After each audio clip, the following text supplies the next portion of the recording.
Yo, what is going on YouTube? I am Germ here. So obviously last weekend we saw the very end of the group stage of the LCS Lock In tournament. We saw the quarterfinals of the LCS Lock In tournament, and I think so far so good. I think this event has really been a big success. Yes, a lot of people are kind of annoyed with people having huge overreactions from a couple preseason games and stuff, but honestly it's gotten people pretty excited. The viewership's been pretty good, and it's really awesome to get to see all the new rosters, players, teams, and stuff in kind of that lower stakes environment. Obviously, once the LCS gets started, things are going, things are rolling. Spring split matters more this year, so it's nice to have a little preseason thing so the fans can get excited and start seeing their teams. But also, if your team, sucks right at the beginning, it's not the end of the world. You still have that kind of hope, and I think it'll also be really cool to see how teams kind of develop over the course of the season. But anyway, in this video today, we're gonna be recapping what happened in the quarterfinals last week, what we saw, but then also looking forward to the semifinal matchups this next weekend, because man, they are absolute bangers of matchups. We got a lot of awesome stuff to talk about, and I'll be giving my predictions as well. But before we get into that, just mention a word from today's sponsor, which is Draft Buff. This is a fantasy esports website and app. You can play fantasy leagues for your favorite esports. You can play it now in browser. You can play it in the App Store, and you can get it on Google Play, and you guys definitely should. Actually, right now, they have a new mode called Draft Royale going on, and you can actually play it during the lock-in tournament. Even though it's like a preseason tournament, people have been asking, can you play during the preseason before the LCS has started? And you absolutely can.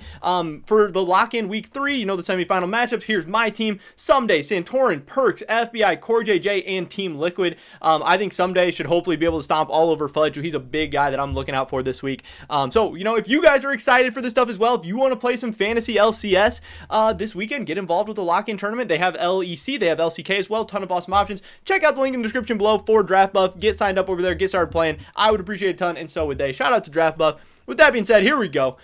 So here is the updated bracket. If you guys haven't seen, these are all the matchups and everything that we have coming into the next weekend. But first, I wanted to run through the games from last week. We have 100 Thieves against IMT. I want to talk about my predictions from last week as well, which, in this first game, I did predict a 2-0 for 100 Thieves over Immortals. That was not that difficult of a prediction. Obviously, Immortals was running out their academy team, so not really even a big test for 100 Thieves, which kind of sucks because people were really hyped up from them after the group stage, where they were able to take down Team Liquid. They were able to go 3-1. They obviously get the 1 seed out of their group, so people are excited about them. But we didn't really learn much about them from the Immortals matchup. People also are really weirded out by Immortals not playing their full lineup. They didn't have everybody in the United States yet, but with the people they had, why would you not want to get them more stage experience? Why would you not want to have them play against 100 Thieves? It just seemed kind of weird for everybody. 100 Thieves didn't get much out of this. Immortals players probably didn't get much out of it. Yeah, it's cool to see the Academy guys getting to play up and stuff a little bit, but right before the LCS season starts, why would you not want to get the best practice possible? I don't know. Kind of weird. Whatever. 100 Thieves with a nice 2-0 victory over Immortals, which I predicted that one pretty spot on. Next up, we had Cloud9 and TSM. My opinion, I was saying going into it, this was going to be the best match of the weekend. Obviously, 2 huge fan bases, but also on paper, the matchup where the teams were actually the closest, because there was a ton of lopsided matchups. You can see we had 2-0s all over the place, but this series actually went the distance. TSM came out hot. They didn't pick Nard. They had some more creative drafts. We saw Power of Evil on the Lucian, and TSM started out making some big plays. They actually looked pretty decent in game 1 and actually got an upset win over Cloud9, but then Cloud9 was able to regroup. They got stronger and stronger as the series went on. In game 2, they looked even better, and in game 3, they looked even better. Fudge came out with a 7-0 game on Camille in game 3.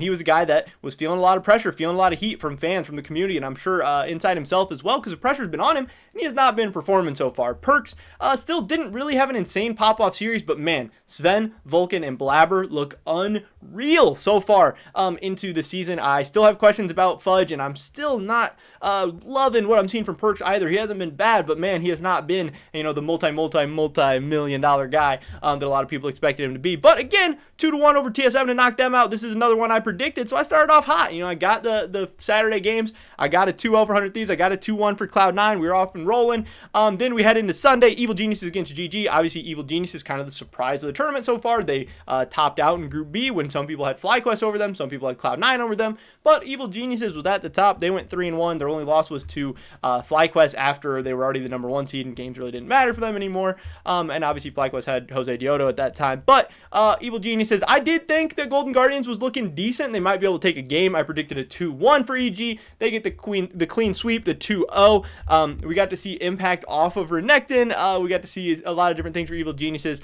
Impact is looking like a potential MVP candidate. Ignar and Deathly are looking like they're as good as any bot lane in North America. Svenskeren is solid as ever, and man, Jizuke has really leveled up from last season, and they're really enabling the aggressive playstyle and the picks that he wants, and man, it's really, really working out so far. So obviously that was a 2-0 for Evil Geniuses. And then TL and 100 Thieves, people were hyped up. How was Jose Dioto going to do? He looked okay. FlyQuest definitely looked better with him than without him, but in the end, obviously, Team Liquid is just a kind of a behemoth right now, and they were able to get an easy 2-0 over FlyQuest, and they're looking good headed into the semifinals. So that gets us to the semifinal matchups. I predicted a 2-0 for Team Liquid too. So in the end, I just got one game wrong. I thought it was going to be a 2-1 for EG. It was a 2-0. Other than that, I was spot on. So, hey, I'm ramping up. These teams are getting ready for the regular season. They're getting better each week, each game. Hey, so am I. We're all getting there. But these matchups weren't too hard to predict. There's a lot of stuff that was predicted.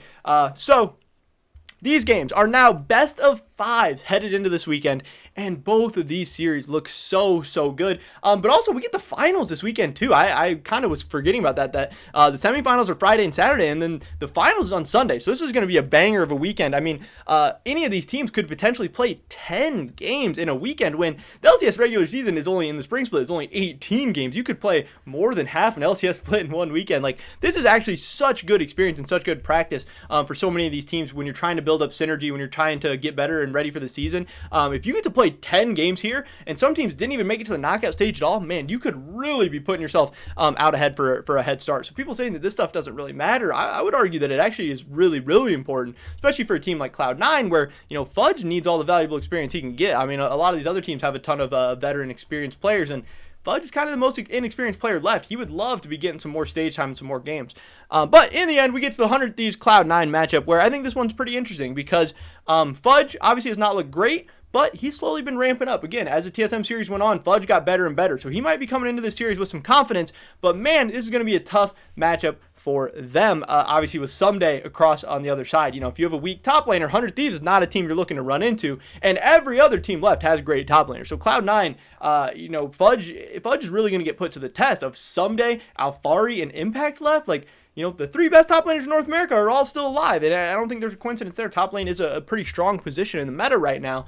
But then Perkz getting a matchup against Demonte that should be, heavily favored for Cloud9. Perkz should be able to stomp all over him, and maybe this will be the series where we start seeing some of that vintage Perkz, some of that really, really hard carry Perkz, because they're going to need it, because 100 Thieves is obviously really, really tough. But again, 100 Thieves, one of their strengths is their bot lane. Cloud9, one of their strengths is their bot lane as well. This is going to be such a fun 2v2 matchup to watch. But man, you got to kind of favor Sven and Vulcan right now, because they are looking pretty good. But I do think that 100 Thieves has a big opportunity to play through the top lane, to absolutely snowball Someday out of control. And that could be their advantage, because while I do think Cloud9's bot lane looks a little bit better than 100 Thieves right now, they are at least comparable. And at times, Fudge has absolutely not been comparable to Someday. But in the end, I am predicting a 3-2 series win for 100 Thieves. I think this is going to be a very, very close series. I think these games are going to be a ton of fun to watch. This is definitely the series of the two that I'm more excited for. But I am really hyped up for both of these series. I could see Cloud9 taking some games. Fudge is going to have a pop-off game. At some point in a 5-game series, Fudge is going to have some good games. He's going to go crazy. Blabber's going to have some game where he gets Kindred or something, and he's like 10-0. Sven, it seems like every time he gets like Kai'Sa, he's just absolutely popping off. And what's Perkz going to do? What are the mid lane picks going to be? How are they going to play around that? How is Demonte going to get these enabling picks like Galio, Twisted Fate to be able to help out his laners? I'm not sure, and I could really see this series going back and forth. But the fact that Cloud9 dropped the game to TSM, that is worrying me a little bit, and they just seem so volatile.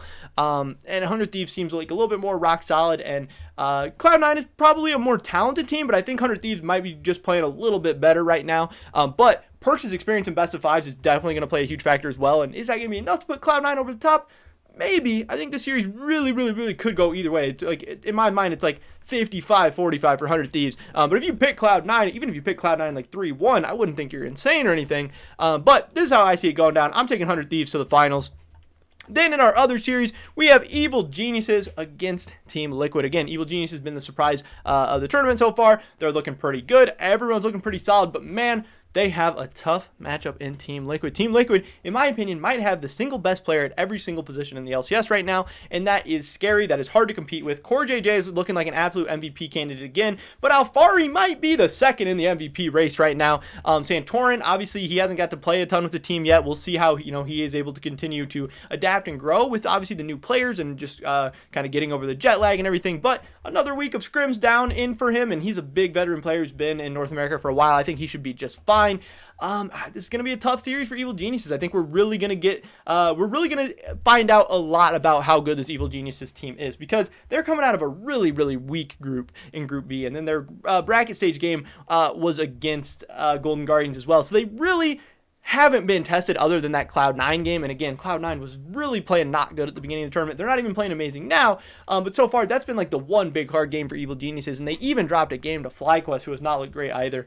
So while Evil Geniuses has been better than expected, it's been a pleasant surprise, I do think it's going to be a rough series for them. And honestly, I'm going to have to predict a 3-0 for Team Liquid. Now, if Evil Geniuses took a game, I would not be shocked. I would not be surprised. But if Evil Geniuses won the series, I would be pretty surprised. But that gets us to the All Group A final, where Team Liquid's going to be taking on 100 Thieves. Team Liquid's chance at a revenge game against them from the group stage, obviously. But in that game, Team Liquid was playing with Armeo. They were not playing with Santorin, and I think they're going to be, just ready to go at a different level for this. Also a 5-game series, I would say, probably favors Team Liquid as well. They have more experienced players in those situations and scenarios, but this finals will be really, really fun. This will be an absolute banger, especially if 100 Thieves is able to take down Cloud9. They're going to have so much hype and momentum and stuff behind them. But in the end, I think Team Liquid is clearly the best team in North America. I think they're our best chance internationally this year.